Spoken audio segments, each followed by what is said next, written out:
In the summer times, we could be barefooted, and we were a good part of the time.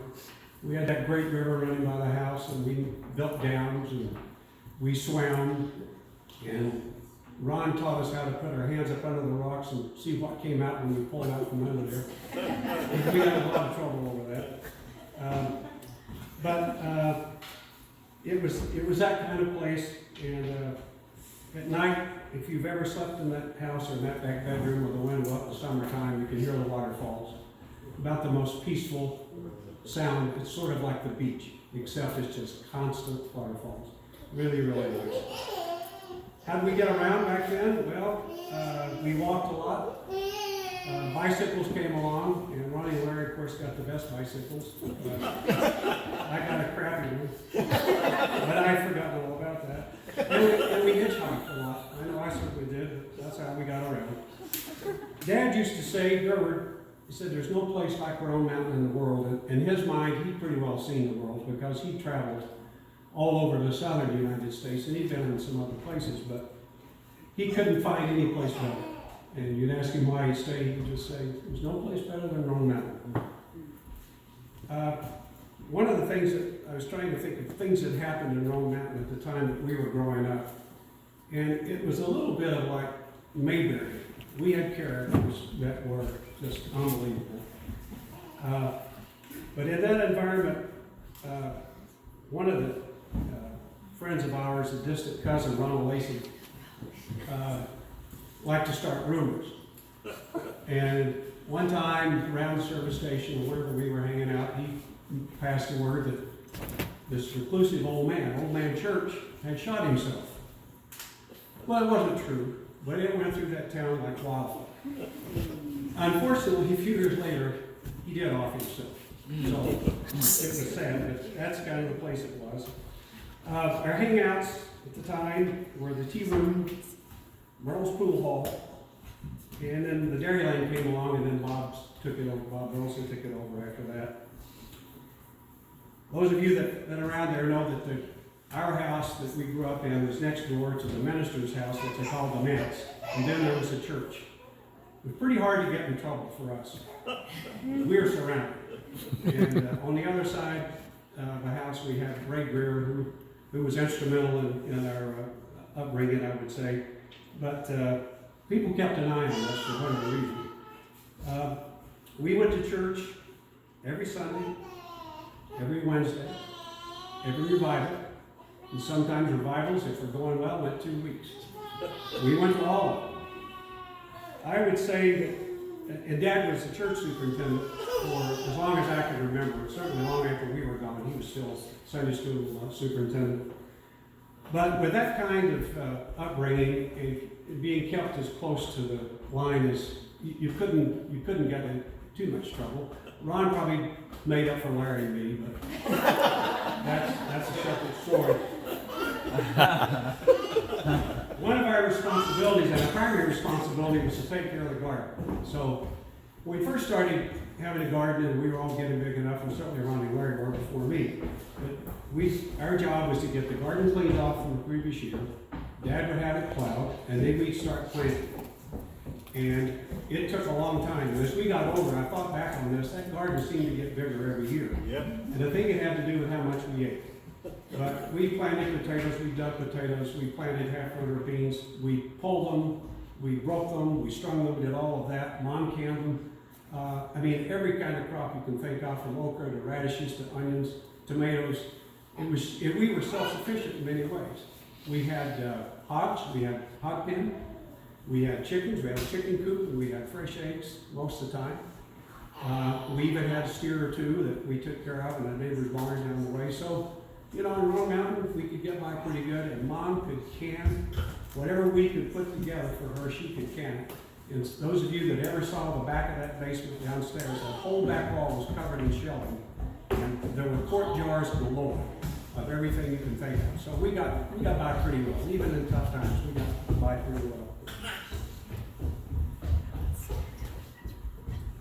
One of the things that you can't forget, I don't think Ronnie and Larry can forget it, and for Vista, some of this is too distant, but we had 2 sets of grandparents. And we spent time with them, And a time or two, I had to stay with my Granny Cole for one reason or another. Larry had to have eye surgery, and I wound up spending more time with them, and I really fell in love with that idea of being on the farm. I outgrew it, but I liked the idea. But when we were there, whether it was one or three of us, you know, we would cut her kindling because she had a wooden stove. We would chop up wood, then to go in the stove, and then we would bring coal in for the warm morning heater. And then keep that little house just as warm and toasty as you can imagine. Mom and Dad bought Granny Cole an electric stove and had it all wired and put in next to her wooden stove. They go back to see how it's all working out. They showed her how it would work. And she was using it to put her pots on after she cooked on her wooden stove. Vista, I don't know if she ever really used it. Not that I know. I talked about Mom, but one of the things that we could never forget was how that lady could cook. And we'd sit down at the table, and there would be so much food there that it was just unbelievable what we would have. We didn't go hungry. We never regarded ourselves as poor. We had more than a lot of other people, and that's the world that we grew up in. For Christmas, we usually got, depending on how the year gone, maybe one or two gifts. I can't let this go without talking about Larry one year got a Lionel train set. Big sucker. And Ronnie and I would make very clear, you don't touch it. It's Larry's train. We could watch Larry operate it. But that's kind of how it went. And Ron always said that he was a favorite, but I think Larry was, to tell you the truth. So Ron and I'd take our underwear and socks and we'd go put them up in the bedroom.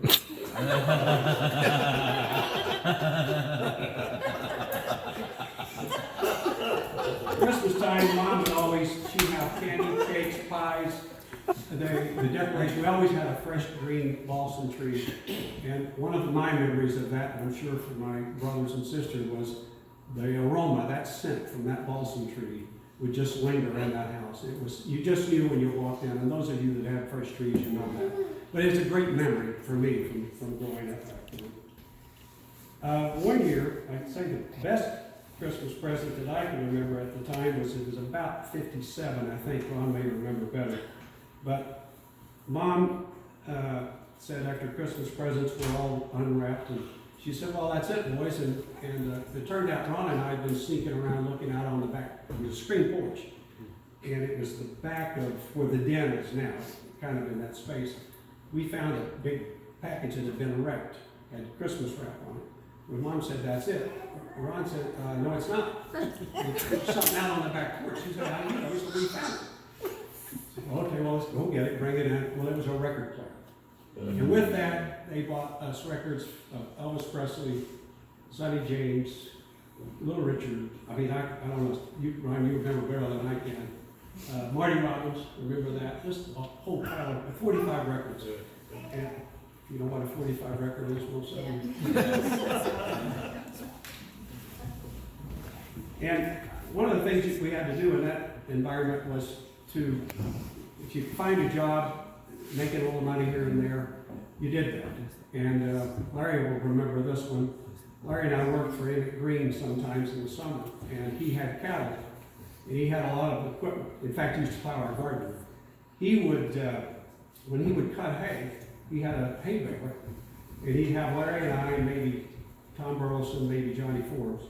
We'd go to work for Emmett, and we would take the bales of hay that he'd put in the field, kick them with our knees up on the truck, two people in the boat, we'd go to the barn and sack them in the barn.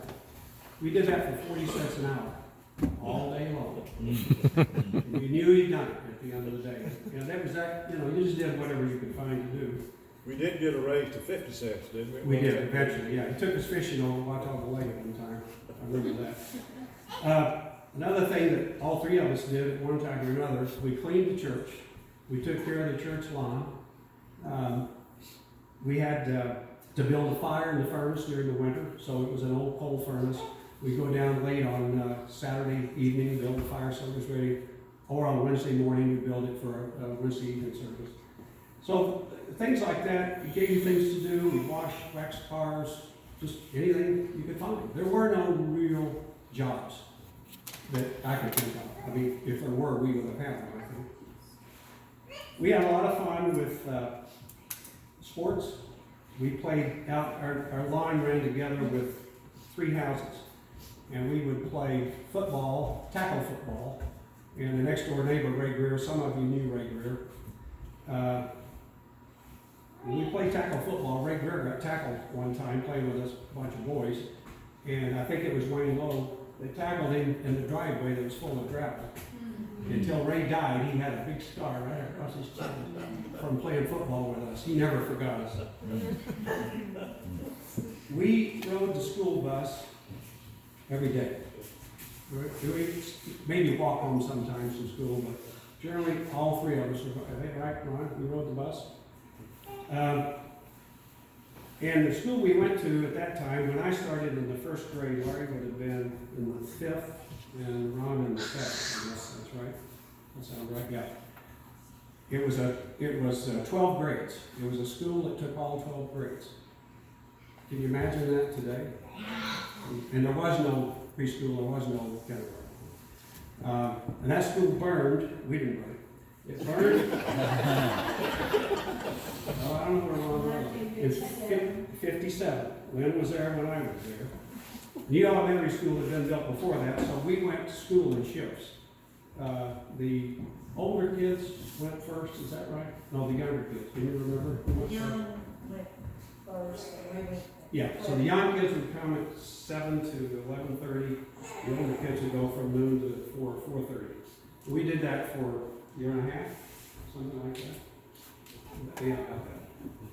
But we got by and it worked out. It was all fine in the end. Might also mention, Larry, that we played a lot of ping pong. Yeah. There was a ping pong table in the church basement, and that was a gathering spot. It was a social spot for the boys. Because we'd go down and play ping pong until we wore out every ping pong ball we had, and until Ray Greer finally lost, probably. Will, you might be interested in this. All 3 of us were in the high school band at Clown, and it was sort of the beginning of our music, even though we had it in church, but now you were playing an instrument. And Ron was a drum major. I may be the first drum major. Is that right? Second. Okay. And he also played the bass tuba. Larry played trombone, and I played saxophone. Gene Prophet was our band director, a great guy. He was instrumental in our taking a liking to music, I think. Then Larry started taking piano lessons, and Larry, I was trying to figure out, 9 or 10? How old were you? I think 8 when I started. 8. He took to it real well. And he practiced unbelievable hours. And I remember Mom had a timer. You remember that? Yeah. And he practiced. And I think he practiced many times way beyond what he was supposed to. And he became, I would say, he was a child prodigy because he was the first guy from Roan Mountain that I know of that was on television. And he was a kid. Remember that? Going to Johnson City with Bonnie One Buster. Yeah. Our brother was on television. Bonnie One Buster. Mom and Dad bought that Royster piano. Laura, I think you were the proud owner of that. And it got a lot of use for over all the years. Larry went on to East Tennessee State, and he gave, I remember going to recitals that he gave, and he was playing music that I couldn't even read. It is unbelievable how good of a pianist he was, and I think everybody knows that. To this day, he still plays quite well. So we said he was a musician in the family, certainly not Ron. We had a common ground, and that was our love of cars. And the Julians just had a thing about cars. In the 1950 period, it was sort of like Mayberry, new cars were coming out. And we knew virtually every year what the hubcaps looked like, the hood ornaments, the tail lights, you name it on a car, any one of us could tell you what that was. And it was just a thing, you know, you're in a small town, most people, we didn't seldom see a new car. Dad did buy a couple new cars. Mom almost left him over it. But, anybody remember where the gas cap was on the 1956 Chevrolet? Mickey knows. I had to tell that. In the taillight. Ever see that? It just pulled out of the way and there was the gas cap. There was we said that we could pretty well tell you about a car not only by the looks but by the sound. Because in 1955, Chevrolet came out with a V8 engine to compete with Ford. So it was a lot of what we talked about. You could daydream about cars. But there was a great story, kind of reminded me of Andy Griffith's kind of environment.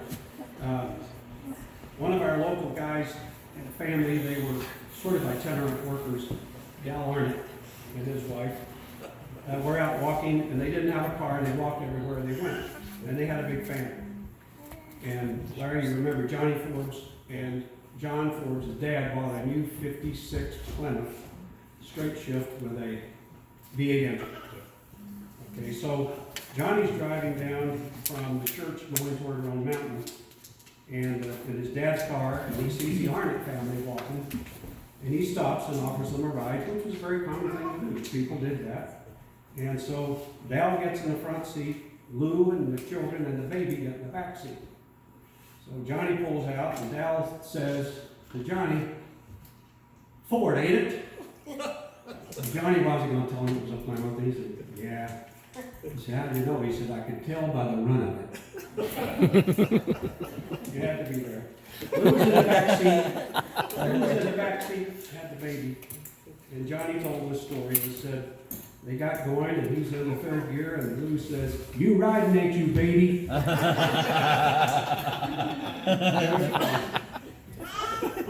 Well, I'll wrap this up.